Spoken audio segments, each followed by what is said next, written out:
is Julia Lambeth. I'm one of the full-time educators at WSET School London. WSET School London, for anyone who's not come across this before, is the flagship APP for the WSET. So the APP means Approved Programme Provider. So there are, well, hundreds all around the world, and we are based in London Bridge. And yeah, we are one of the bigger APPs in London and run all of the WSET courses across all the levels. So this session is available as part of the WSET's open house events, which you may have seen last week. We decided we would like to do one talking a little bit more about the theory exam at level 3, because it is quite daunting for some people. It is quite a big jump up from level 2. So it's good for, well, really just getting an idea of what to expect and hopefully giving you as well as some tips or pointing out some of the things, some of the mistakes that people can make, so you won't do those. So I'm going to talk through the various information as part of this session. My colleague Rachel is around as well, so if you have any comments in the chat, she'll be keeping an eye on those. If you could put any questions in the Q&A section, I will have a look at those at the end once we've been through all the information. So to start with then, we're just going to have a little look at how the level of knowledge required changes across our qualifications. And this is levels 1 to 3 specifically. It does change again when you move on to level 4, of course. So what you'll find is that at level 1 and 2, what you're expected to show is knowledge. Students can recall information from memory. You obviously have different levels of knowledge required at level 1 and 2, so we go into more detail, more depth at level 2 than level 1. And the same knowledge, as well as additional knowledge, was also required at level 3. So you need to know a lot of things. The additional things you need to do at level 3 include comprehension. You need to use that knowledge to explain what's happening, why it's happening, and application as well. Students can use knowledge in an appropriate context. So this is quite a big jump. You're not just required to be able to state what happens and where it happens. You need to say why it happens and be able to apply different knowledges of different contexts, techniques, and explain what happens in particular wines or regions or whatever it might be. So that is the key difference in level 3, being able to explain why things happen. And this is a big part of the assessment as well. So we'll come to look at this in a little bit more detail as we go through. In terms of the assessment, the format of the assessment is different between level 2 and level 3. So level 2, you have a 50 multiple choice question exam, and this takes 1 hour. At level 3, you have also 50 multiple choice questions. However, the 50 multiple choice questions are harder at level 3 compared to level 2. And then you also have 4 short written answer questions in your theory exam. So the two things combined, the multiple choice questions and the short written answer questions, take 2 hours. So this is not an overly generous amount of time, and we'll have a little bit more of a chat on timing later on in the session. But both of those things will take 2 hours. And then the additional part to the level 3 is the tasting part of the assessment. So you have a blind tasting of 2 wines and you have 30 minutes to complete that. Often it's the first time people have done a blind tasting exam, so I know that that can be quite daunting to start with. But generally we find that this is really successful in terms of students passing the tasting exam. It is more often the theory exam that can be a bit more challenging, so that's why we've got a little session devoted to helping people understand that to start with. To pass the level 3 then, you need to get a minimum of 55% in the tasting exam, and that's across both wines. So if you do really well in one but not so good in another, it does even out. And then you need to get a minimum of 55% in both the multiple choice question and short written answer part of the theory exam. That does not even out over both. You do need to get at least 55% in the multiple choice and at least 55% the short written answer questions. And so then you can see we've got the marks for pass, merit and distinction. So to get a pass, you obviously need to get 55% overall. Merit would be an aggregate mark, an average mark of between 65 and 79%. And then a distinction would be an aggregate mark of over 80% with no paper below 65%. It is, of course, possible to get distinctions, but yeah, it is quite a high requirement, and certainly having an understanding of the exam, the format of the exam before you go in is going to be really useful to achieve that. So for the multiple choice questions, you have, as we've said, 50 questions. There's one correct answer per question. You have to fill in a little form with your answers, and really what you should be aiming for here is speed. It's going to take you more time to do the short written answer part of the theory exam. So you do not really want to be spending a full hour doing the multiple choice questions. If you do 25 minutes on your multiple choice questions, that's going to give you much more time to spend on the short written answer questions.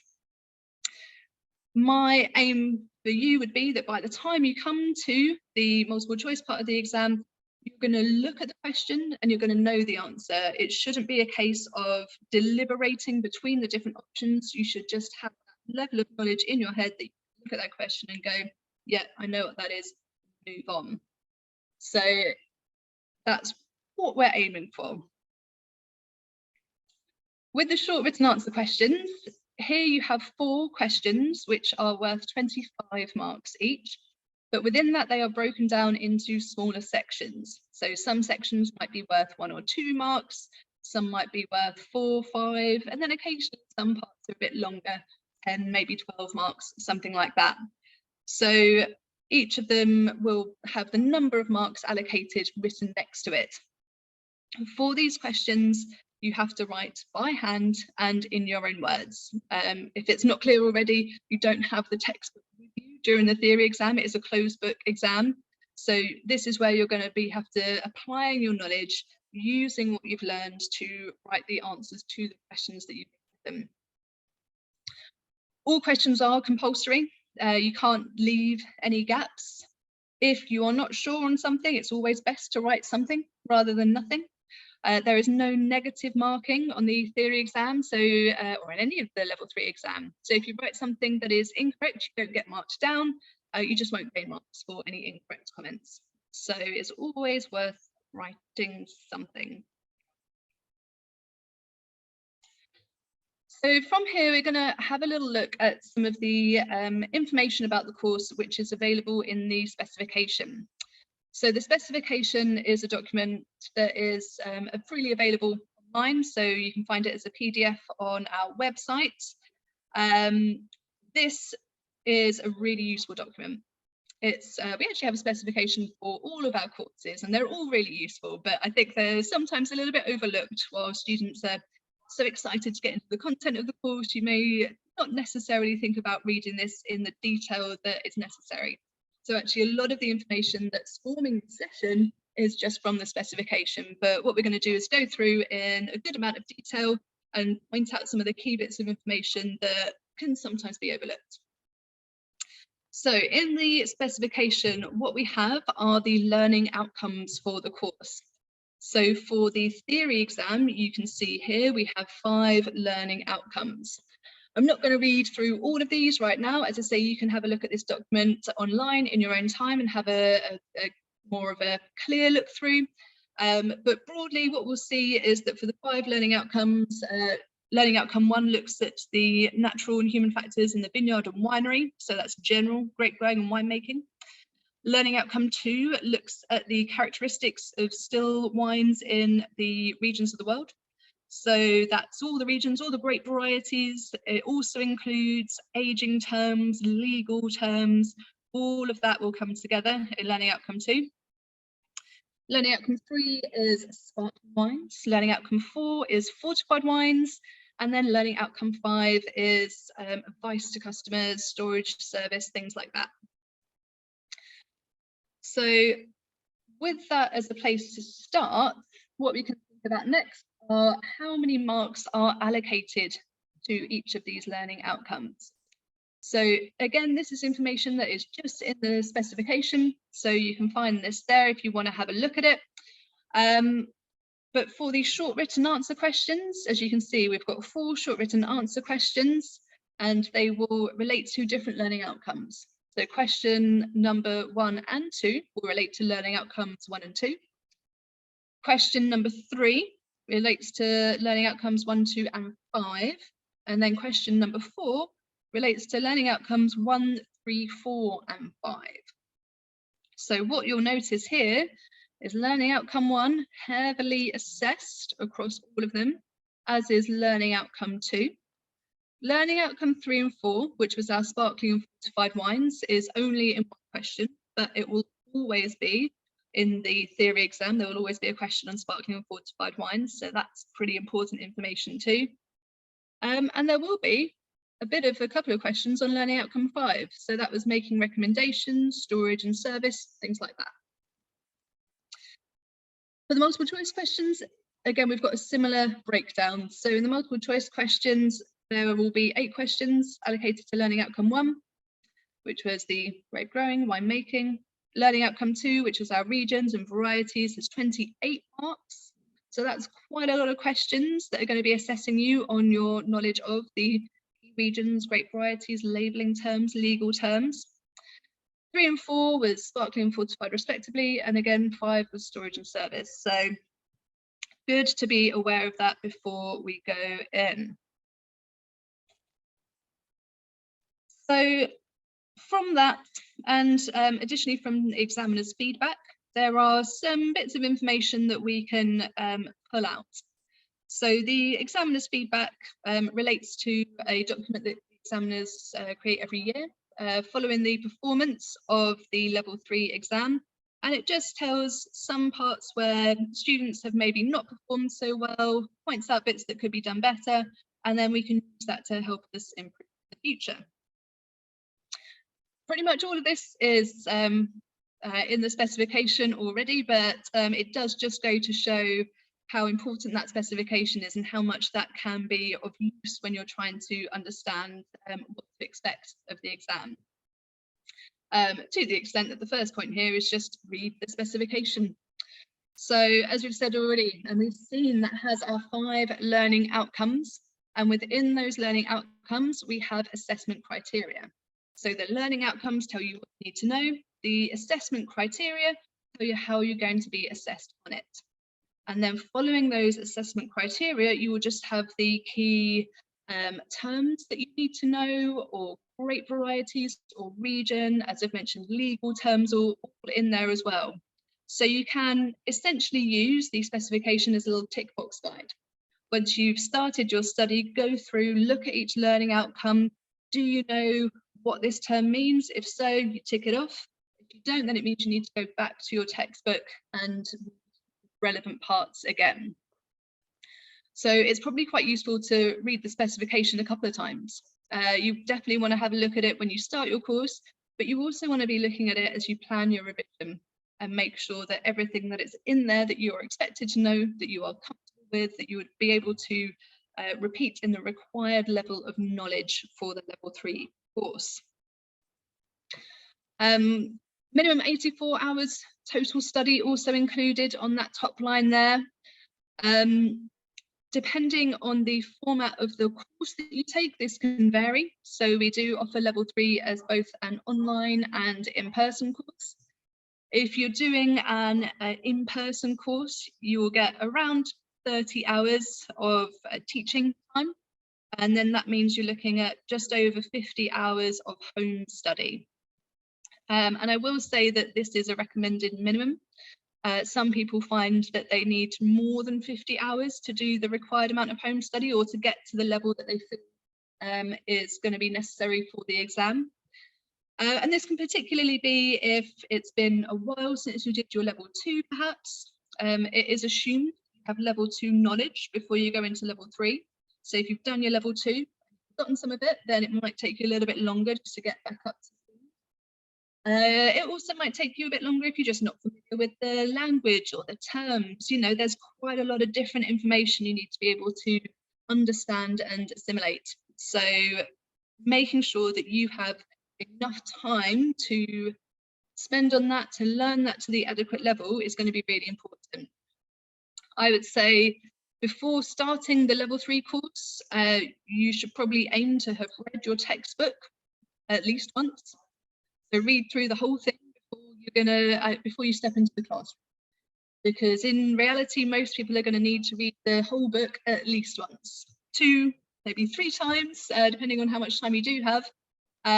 But once you've started the course, obviously, then you're often going to have a smaller amount of time between each session that you're going to be able to dedicate to it. So the more of that time you can put in advance, the more that's going to prepare you for the course and the more you're going to get out of it. You can use the classroom sessions as revision, use them for your tasting practice. That's going to be much more useful for you than trying to learn everything in the sessions at the same time as you're doing all the tasting and everything else. So little warning there from me about reading the book in advance. I did mention online courses as well. The online courses are slightly different in that they take place over 9 weeks, but they are self-guided. So you don't have lessons in the same way that we do in the classroom. So it's recommended in that context that you spend around 10 hours a week doing the study online course instead. And that can often suit people who want a bit more flexibility in terms of the time that they can study or work to their own schedule. So yes, different options there, but it is quite a big number of hours that you would be expected to dedicate to this. So it's, again, worth bearing that in mind before you start. Okay, some other points on here. Learning outcome 2, range 2. So this is still related to the specification. We saw the learning outcomes briefly earlier. So learning outcome 2 is looking at all the key regions, great varieties of the world. So that's actually quite a big chunk of the book. Range 2 refers to part of the learning outcome which looks at the great varieties. So it lists all the great varieties that you're expected to know for all the regions, and these are split into 2 different categories. You've got principal varieties, and these are the ones that you need to know in more detail. So for a principal variety of a region, you would be expected to be able to write a theoretical tasting note for that grape variety in that region without having the wine in front of you. So you'd be expected to be able to describe the typical aromas and flavours, the typical structure in terms of sweetness or acidity, tannin, body. Think about the typical quality you might expect. So essentially just have a little mini tasting note in your head for each of the principal varieties. For the other varieties, these are grapes that you don't need to know in as much detail, but you still need to know they exist. So these might be more likely to come up in a multiple choice style question where you'd be expected to potentially just identify what's the main flavour characteristic of this grape variety, or identify where this grape variety is typically grown, but you wouldn't have to write a tasting note on it in the same level of detail. So that's a good part of the specification to focus on too. Use chapters 4 to 10 of the textbook is the next point. So these are the chapters that focus on the general grape growing and winemaking. So this is learning outcome 1. So having seen the mark allocation already, we know that learning outcome 1 is heavily assessed across all of the short written answer questions, as well as being included in the multiple choice questions. So it is really important that you get to grips with these chapters in a good amount of detail. And not only that, you are expected to apply this learning to learning outcome 2, to the regions, to the grape varieties. So when you are reading through those chapters which talk about particular regions, what you want to be asking yourself is why? Why does this grape variety grow here? Why is this winemaking technique used here? How would you achieve a wine that's got high tannin and potential for aging using the techniques that you've learned about? Bring that information into the subsequent chapters as much as you can, and that's going to help you in terms of your assessment. The theory exam, particularly the short written answer questions, is not going to be just picking out information from one chapter and copying it into an answer. You need to be able to pull information from several chapters, potentially, bring it all together, and then use your own words to explain how and why these things happen. So it is quite challenging. But the more, again, you can think about the information, the more you can use these different parts of the textbook together, and normally the more time you can allocate to this understanding, it does all, it does all make sense. It all comes together. The next point says general poor performance in multiple choice questions related to wine law.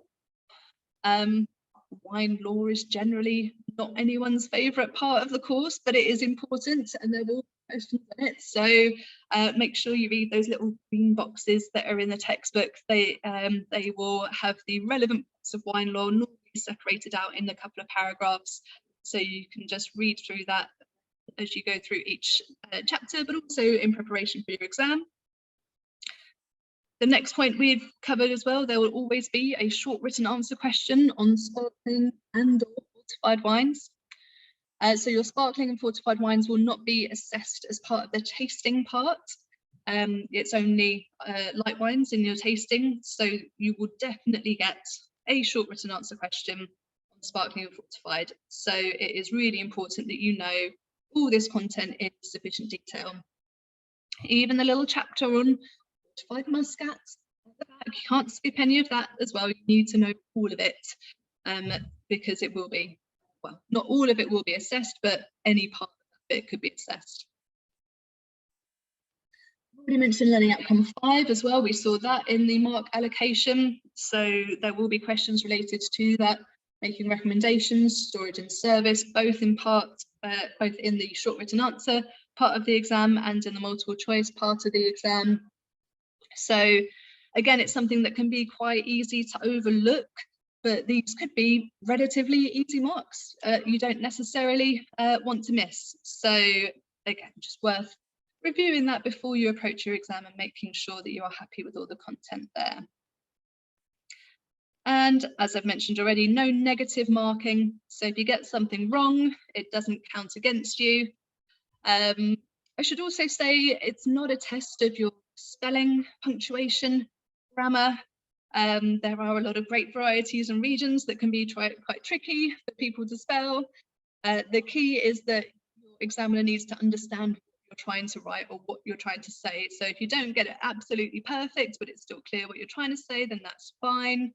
I mean, if you can spell things correctly, that's even better. But yeah, as long as it's clear.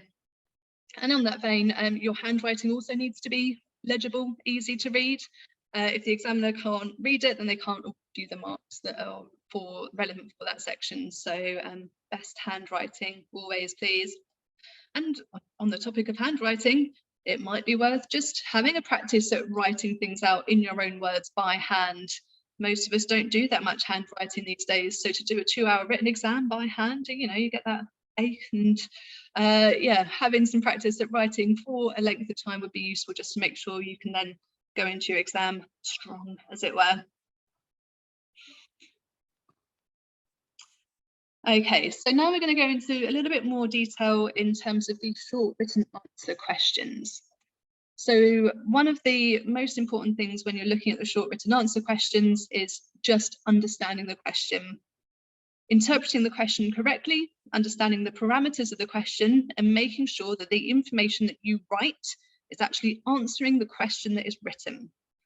Outside of knowing the information in the textbook, this is the most important thing you can do in your exam. Understand the question that has been written. It is far too easy and far too common for people to see a word in a question and just write everything they know about that word, whether that's a region like Bordeaux or a grape variety like Riesling. There's lots of different things you can say about that, and that's great. But if you're not answering the question that has been asked of you, there's a chance that all the information you've written is irrelevant. So it's a good plan to take a little time when you're starting to read the question, underline the key words, and then take a moment, especially if it's a question that's worth quite a few marks, just to think about what you're going to include in your answer, how you're going to organise it, and make sure that you keep referring back to that question and making sure that what you are writing is answering the question. So we have 3 different types of questions at level 3. And what's really useful here is just to start to get to grips with the command verbs. So the command verbs are the word, part of the question that tells you what level of information you are expected to do. So here we have, as I say, 3 different types of questions and a number of command verbs that you can come across. So the first type is the factual recall question. So in this type of question, you are just expected to state a fact or facts. It doesn't require lots of detail or explanation. And the command verbs, the words that you're going to see in the question here are going to be words like name, state, list, identify, what. You get the idea. If it tells you to name the key grape variety of a region, you just write the name of the grape variety. Don't need to write anything else about it. And that's normally going to be worth 1 mark. So if it's just 1 mark, it's just a single fact that you're expected to put down. The next type of question is the description question. So for a description, it's normally going to be more marks allocated. Maybe it's 3, 4, 5 marks. Again, you will see that in a little box next to the question itself. And ideally, you're going to write a separate bit of information for each of the marks allocated. So if it's 5 marks, you want to have 5 different things to say. The main command verb you're going to see here is just describe. So that's fairly common and hopefully fairly clear. You are describing what is required of you. But again, you're still checking the parameters of the question. If it's a grape growing question, don't write about winemaking. If it's a question about natural factors, don't write about human factors. You know, make sure that you've still underlined those keywords and you know what you're being asked to describe. And then the third type of question is the explanation question. So as we saw earlier, this is what's key to the level 3, showing that you can connect things together, demonstrating that you understand the why of things. So for these questions, your command verbs will be things like explain, how, why. So this is normally going to mean a question worth marks, and it is going to mean, again, that you need to have quite a lot of information in your answer. And what you want to bear in mind for an explanation question is that your answer should contain words like because, therefore, this means that, thus, someone said to me recently, which I quite enjoyed.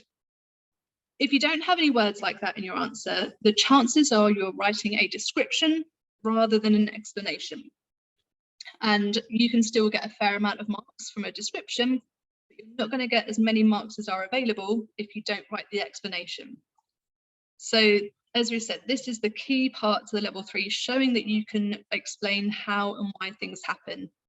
So you really want to be looking out for these questions and making sure that you are answering them the correct way.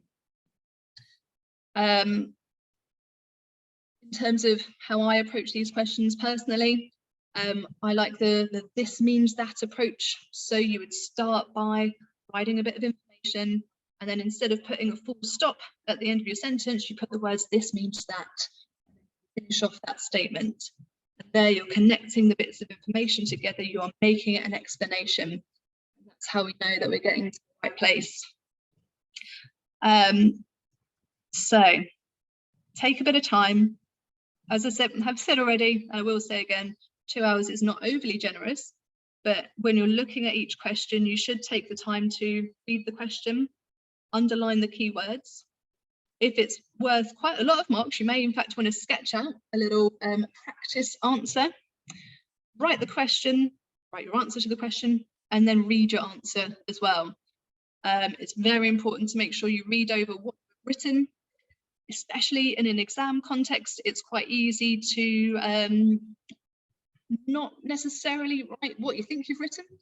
So, for example, if you've left out a word like not, that makes quite a big difference to your answer. So you want to make sure it says what you think it says.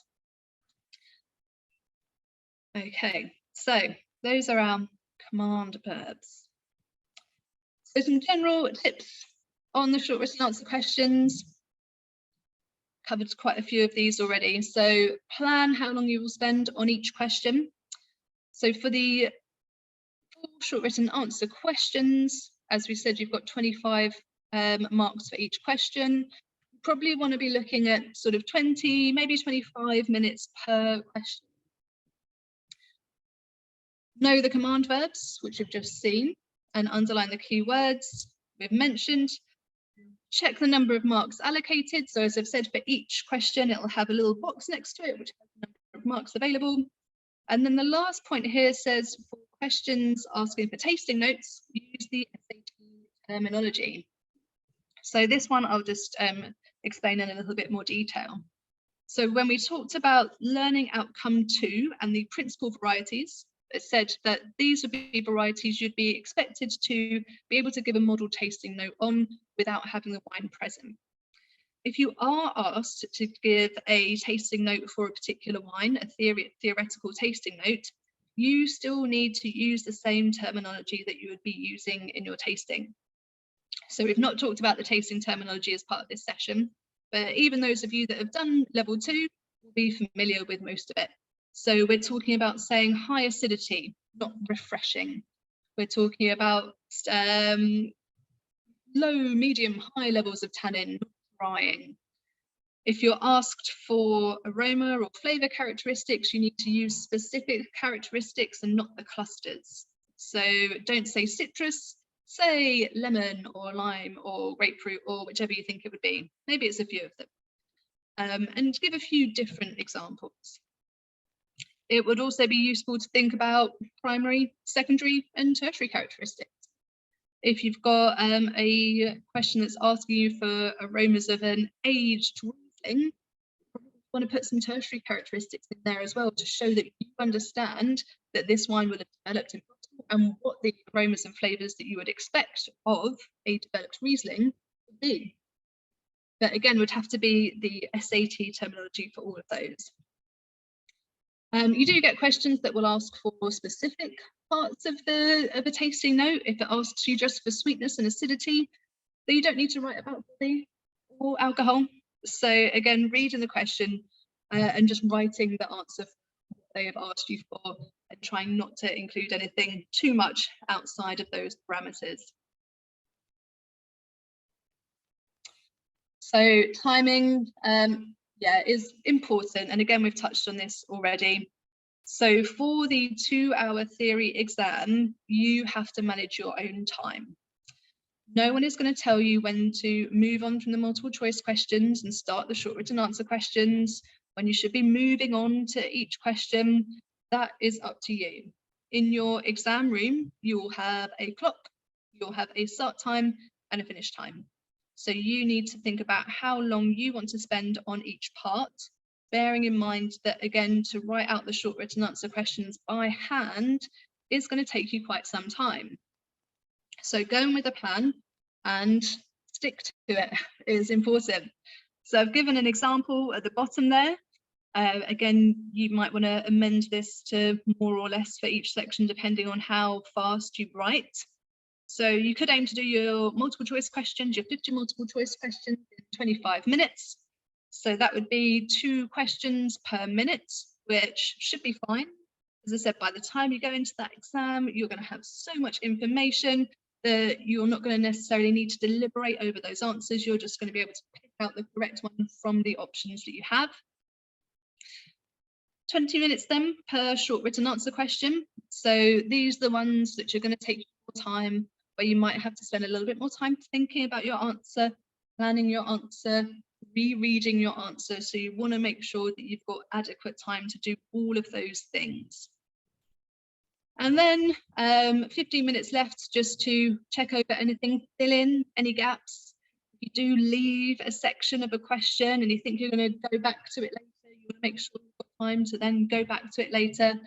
As I said, you don't want to leave anything blank, because always writing something is better than not writing anything. So it is going to be quite a full 2 hours, but as long as you can keep yourself on track, that's the important thing. You don't want to get to the last 5 minutes and find you've got a whole extra 25 marks short written answer question to go, because if you don't get to answer a whole question, the chances are you're not going to be able to pass the exam. So keep to that schedule and keep to the timing. So from here, I've just got a few examples of those different types of questions that we looked at: the factual recall, description, and explanation question. These example questions would not follow on from one another, so you would never get them all in the same 25-mark question, but they're just a way to show you how the same sort of information could be asked in a different type of question, and then what the information would need to be in terms of your answer. So we start with the factual recall question. Identify the climate of Champagne, and you've got 1 mark there. So the answer for this question would just be cool continental. So when we talk about climate at level 3, we're thinking about both temperature and continentality. So you've got both of those included in your answer there. You may notice that this is not even written in a full sentence. If it's just factual recall and you're just asked to state something, you can do that without putting it into a full sentence if you want to. Not as possible for the other types of questions, however. For those questions, we do want full sentences. So it would just be for the factual recall questions where you can just state the fact. The next type of question is the identify and describe question. So here we have identify and describe the climate of Champagne, 3 marks. So now we've actually got 2 command verbs. First one asks us to identify, the second one asks us to describe. So we've got to make sure we're doing both. In the answer here, well, we start with the same bit of information as in the previous question. Champagne has a cool continental climate. So that's the identification. And the description is the bit that follows. The climate has average temperatures of 16.5 degrees C or below, with very cold winters, short hot summers, and rapid temperature drop in autumn. So what we'll find here is that's just the description of a cool climate, average temperatures of 16.5 degrees C or below. And here we've got the description of a continental climate, cold winters, short hot summers, etc. So that's how we're going to get our 3 marks for that. The third question we've got here is quite a long one. So this is our explanation question. As you can see from the word, explain to start it. So we've got explain how climate in Champagne impacts on the fruit grown and why this makes the wine produced suitable for production of traditional method sparkling wines, for 6 marks. So actually this again can be broken down into a couple of parts. So the first part is explain how the climate in Champagne impacts on the fruit grown. And then the second part, why this makes the wine produced suitable for production of traditional method sparkling wine. So then in our answer, we can also think about it in those 2 parts. So for the first part, explain how the climate in Champagne impacts on the fruit grown. We can say Champagne has a cool continental climate with a short growing season. Grapes grown in these conditions are low in sugars and high in acidity. So that bit should make sense so far. And then to answer the next part of the question, why this makes the wine produced suitable for production of traditional method sparkling wines, is the next part of the answer. Low levels of sugar in grapes produce wines that are dry and low in alcohol. Traditional method sparkling wines need a dry base wine at 10 to 11% ABV because the second fermentation in bottle will increase the alcohol by a further 1.2 to 1.3% ABV. So that's how we've turned it into an explanation. We've got our keyword there. So that just gives you an idea of the different types of questions and the different levels of detail that would be required in each. And that is all the key information for the theory exam that I've got for you. So hopefully that helps clarify things a little bit. As I've said, the specification is really the key document here. So once you've had a chance to look through that and read through everything, make sure you understand what's expected of you, then that should get you all set up and ready to go. If you do want to go straight ahead and book a course with us here at WSET School London, then you can do so online on our website. In terms of our course formats, I've said we do both online and in-person courses.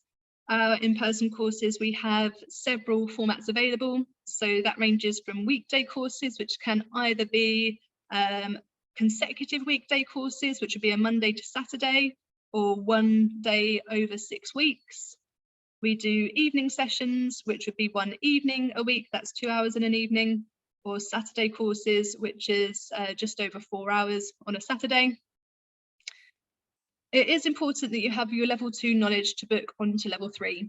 So at WSET School London, we assess this either by checking that you've done your level 2 qualification, or for anyone who has not done it but does feel they have the required amount of knowledge, there is an entry test that is possible to use.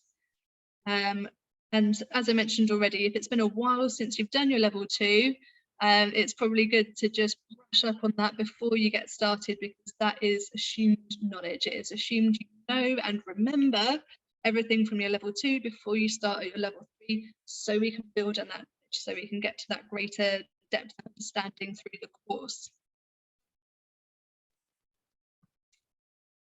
Okay, so I can see there's a few questions in the Q&A. So I will just have a look through those and see if I can answer that. So first up, what proportion of candidates get a distinction at level 2 and then by comparison at level 3 is a question I do not have the answer to, I'm afraid. Just trying to think if I can find that out anywhere, possibly. But yeah, I don't have that information off the top of my head, I'm afraid, for that one. The next question says, if you've failed one part of the exam and then resit that part, you will never be able to get more than a merit overall. Yeah, I didn't talk about resits yet. So the theory and tasting part of the exams are considered separate. So while you have to sit them together for your first attempt, if you happen to fail one part but pass the other part, that part is kept for you. So if you only have to resit the tasting, then that's it, you only have to resit the tasting. Yes, whether that's still capped as a merit overall, that certainly used to be the case. Maybe my colleague Rachel can just confirm with that if that's still the case overall. But yeah, I will need to double check that too. Next question says, are the classes taught by one teacher or multiple teacher? If I miss a class, would it be possible to take a catch-up class online? So for us at WSET School London, we have multiple teachers for our classes. This is useful for students because it just gives you different perspectives, particularly for the tasting side of things. You will find that everyone has slightly different ways of talking about tasting, slightly different ways of articulating what they are feeling in terms of the structure or how they think about their tasting technique, and different educators will resonate with different students. So by having multiple people that you can taste with, you'll normally find that you'll get some tips that work for you more than others. In terms of missing a session, again, for us at WSET School London, it is possible to sit in on other classroom sessions, but because we don't have online classes, and as I said earlier, the online courses are not taught in lessons in the same way, there just aren't online classes that you could catch up with, as it were. So if you do have to miss a session, as I say, it's possible to sit in on another session. For us, we do charge a small fee for that, for changing to a different session, and it would depend on availability of other sessions as well, because quite a lot of our classes are fully booked, but you can always try. The next question says, is there a time limit when you can retake your level 3 theory exam? I passed the level 3 tasting 2 years ago and would like to retake the theory within the next 6 months. The important thing for the level 3 at the moment is that we've seen an update to the level 3 qualification in the last couple of months. It does mean that anyone who took their exam before August of this year will have been using the old qualification, and you will have up until July next year to retake any parts of the old qualification. So that will be the time constraint. So within the next 6 months will be fine, but after that you won't be able to book resit exams for the old qualification.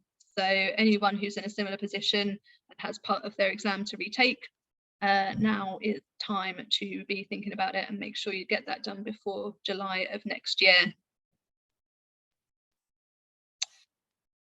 The next question says, is the theory of the WSET level 3 in a visualized format for studying instead of using the book? I guess you mean by that videos. There are some videos that you can find on various parts of the level 3 book, but the key thing that you need to study is the book. That has all of the information in it, and you need to know all of the information in it. So while there are kind of videos and other things that exist, I would always suggest keeping the book as your primary mode of study, because that will always contain more information than you can put into video format. The next question, how tasting notes will look at the exam? Will it be the SAT form but with blank lines instead of provided descriptions, or is it going to be a blank list and you have to write everything from scratch? If we're talking about the tasting exam here, it's just several boxes. So you have a box for appearance, nose, palate, conclusions, and in that it is blank. So for each part of the SAT, you will need to know what is included in each section, again with the correct terminology. Tasting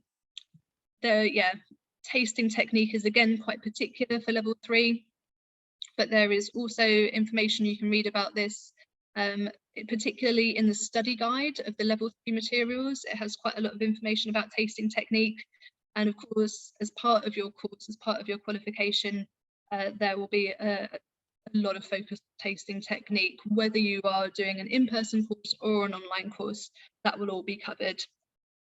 So I will leave that there, otherwise we'll end up having a whole separate conversation about tasting, which isn't quite the focus of this one.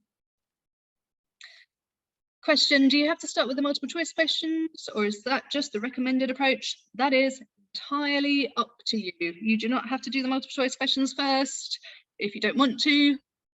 Personally, I used to look at the short written answer questions first, have a quick flick through, then do the multiple choice questions, hoping that in the back of my head, some of that information I will be needing for the short written answer questions would start coming through. And then by the time I'd finished multiple choice questions and started the short written answer questions, it should all kind of be ready to go. That's not an approach based in science or anything, that's just my approach. So you do not have to start with the MCQs is the short answer to that question. You can do whatever works for you. Just make sure you've got enough time for all of them, obviously. The next question says, I've noticed there's a newly published book for the WSET level 3. Has it changed much since the previous edition? So yeah, this was what I mentioned just now, that the book has been updated. It's not a huge change, to be honest with you. There are a couple of sections that have seen bigger updates, like sherry, German wine law has changed a bit, but most of the book is the same. So depending on your APP, where you study the course, at the moment it's still an option to do the old course or the updated course, so you'll need to check with where you're studying.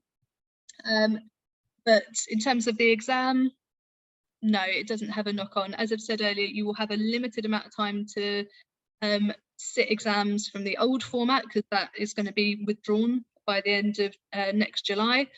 But your exam will be related to the course that you've done. Next question, for the short written answer questions, does the number of marks correspond to the number of points that you'd be expected to make, or is that not a fixed relationship? I would approach it as a guideline of how many points to make. So if it's 5 marks, try and say 5 separate things. If it's 10 marks, try and say 10 things. Yeah, absolutely. You'll also find that each question has a box for you to write your answer in. So the size of the box can also be a broad guide of how much information to write. If it's a bigger box, you're expected to write more things in it. So yeah, strong correlation there. A couple of questions about the tasting. Is the blind tasting from a short list of options? No. So with the blind tasting, all you have to do is write an accurate tasting note. You're not expected to guess what it is, where it's from, how much it might be. You just have to describe the wine accurately. So the best approach for the tasting part of the exam is to try not to guess what the wine is. If you do that, you tend to kind of start yourself down a particular path that can be hard to get out of. And if you just write a tasting note for a wine that you think it is and it's not that wine, then you've probably written the wrong tasting note. So yeah, you don't have to say what it is, so try not to guess. And then another tasting question, will the blind tasting be one of the wines you've tasted through levels 1 to 3? Probably, yeah.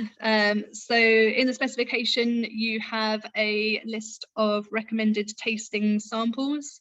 So that's a good reference point to think of the styles of wine that could be part of your tasting exam. The tasting exam is just 1 white wine and 1 red wine, as I mentioned, not sparkling or fortified. So well, yeah, it could be pretty much anything apart from that. But as you don't have to guess what it is, that's not the key focus. The focus is just describing the wine accurately and recognizing aromas, flavors, conclusions, structure, things like that.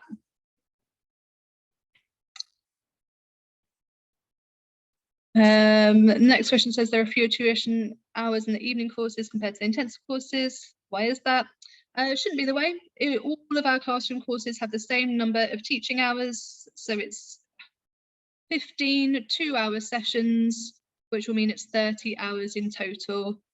So all of the courses, regardless of format, have the same number of sessions, the same number of teaching hours. It might just be that in some of the day courses it says sort of 9 to 5 on the timings, and that's just to give us a little bit of leeway in case one of the sessions runs over, but that it's all exactly the same sessions and exactly the same amount of hours for the teaching. And the next question says, is there a separate in-person tasting course / training for students who are taking the online course? Yes, there absolutely is. As part of the online course, while the majority of your study is at home, you are invited to a tasting day. And that for us will be here at WSET School London in the building. So that's a full day of tasting technique, including a mock exam to get you calibrated, to get you ready for what the tasting exam will look like. It is really important for people that do online courses to attend that, because it's quite hard to calibrate effectively online.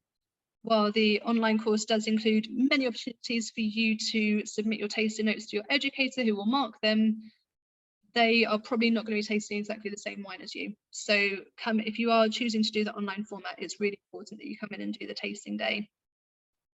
And just as an extra comment on the online course, while all of the course is online, the exam has to be in person. So if you are choosing to take an online course, you will have to do the exam in person, and the tasting tutorial will be in person as well. So you want to make sure that it's somewhere that you can get to.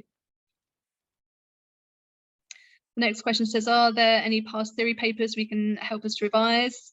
Yes, there is a past paper that has been released by the awarding body, which you will get as part of your course. You will also find there are extra questions in the study guide that you get as part of your course. For students who study with us at WSET School London, we have additional questions that we write for our students, which are given as homework questions or are included in our online resources. We have a whole separate area of online resources for our students, which includes multiple choice questions, short written answer questions, additional videos, whatever resources we think would be useful. So there are plenty of opportunities to practice for the particularly for the short written answer questions. The next question looks like the same, about sample questions. The next question was about blind tasting on your online course, so I've covered that. The next question says, what is the recommended time frame to prepare for level 3 in advance before taking the course? I mean, that's really going to be down to each individual. The shorter the course format, the more time you want to spend studying in advance. For example, I said we do a consecutive course here, which is done over 6 days. If you're going to attempt to do that, you want to have done pretty much all of your studying before you start the course. So that would be your minimum of 50+ hours that you're going to be using to read the book, to prepare, particularly on the theory side. And then when you come in, that course is a Monday to Saturday. You're not going to have loads of time to be doing extra study in the evening. Plus, you're probably going to be quite tired because they're intense days. So in that context, you want to do as much in advance as you possibly can. If you choose to do the evening format with us, again, that's 1 session a week. So that's 16 weeks that you have. So in that context, you've got a little bit more time between each session to do your study and to do your preparation. So then you might not do as much in advance because you'll have more weeks to spread your study out. So this is probably the key thing in helping you decide which format of course you want to take. If you're doing an in-person course, how much time can you dedicate in advance of the course to reading through those materials? Or, you know, how much do you want to actually spread it out over a longer amount of time, and will that be better for you in terms of how you study?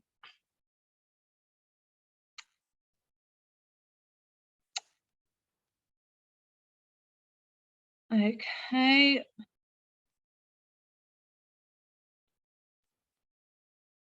Is there a prep class for pre-exam level 3 students? I guess that depends on who you study with, your APP. There aren't specific revision sessions included as part of the course, but as I've said, we have additional practice questions, homework questions, other APPs will do the same.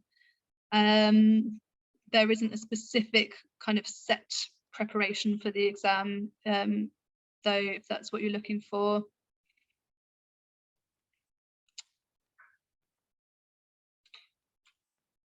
What else? Oh, I'm losing track of the questions now. As someone who's taken the course at WSET and wants to retake the exam, can I access any of the additional student papers you talked about, or do I have to be signed up to a new course?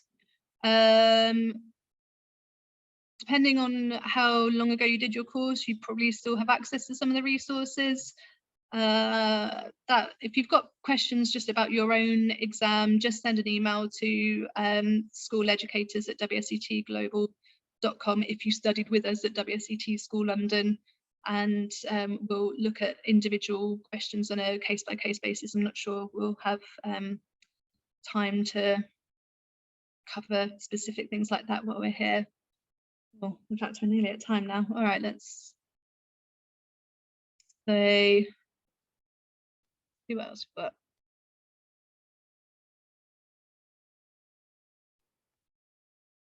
someone asking about the blind tasting. Yeah, 1 white wine and 1 red wine for the blind tasting. So 1 of each, that's it.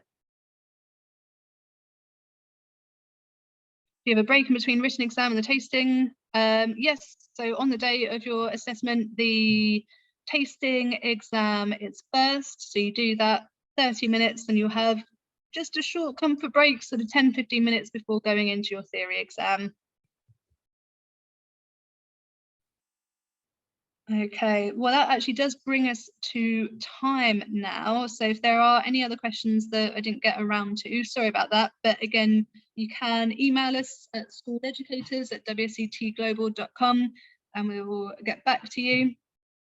Thanks very much for joining me today. I hope that's cleared up any questions that you do have, and hopefully encourages you to come join us at the Level 3 course. I know that all sounds like quite a lot, but genuinely the more you have and more information you have in advance, the more useful it is for you when you're trying to attempt the course. We want the best outcomes for all the students. So hopefully that has spurred you on to give it a go. I'll end the session here, and yeah, thanks again.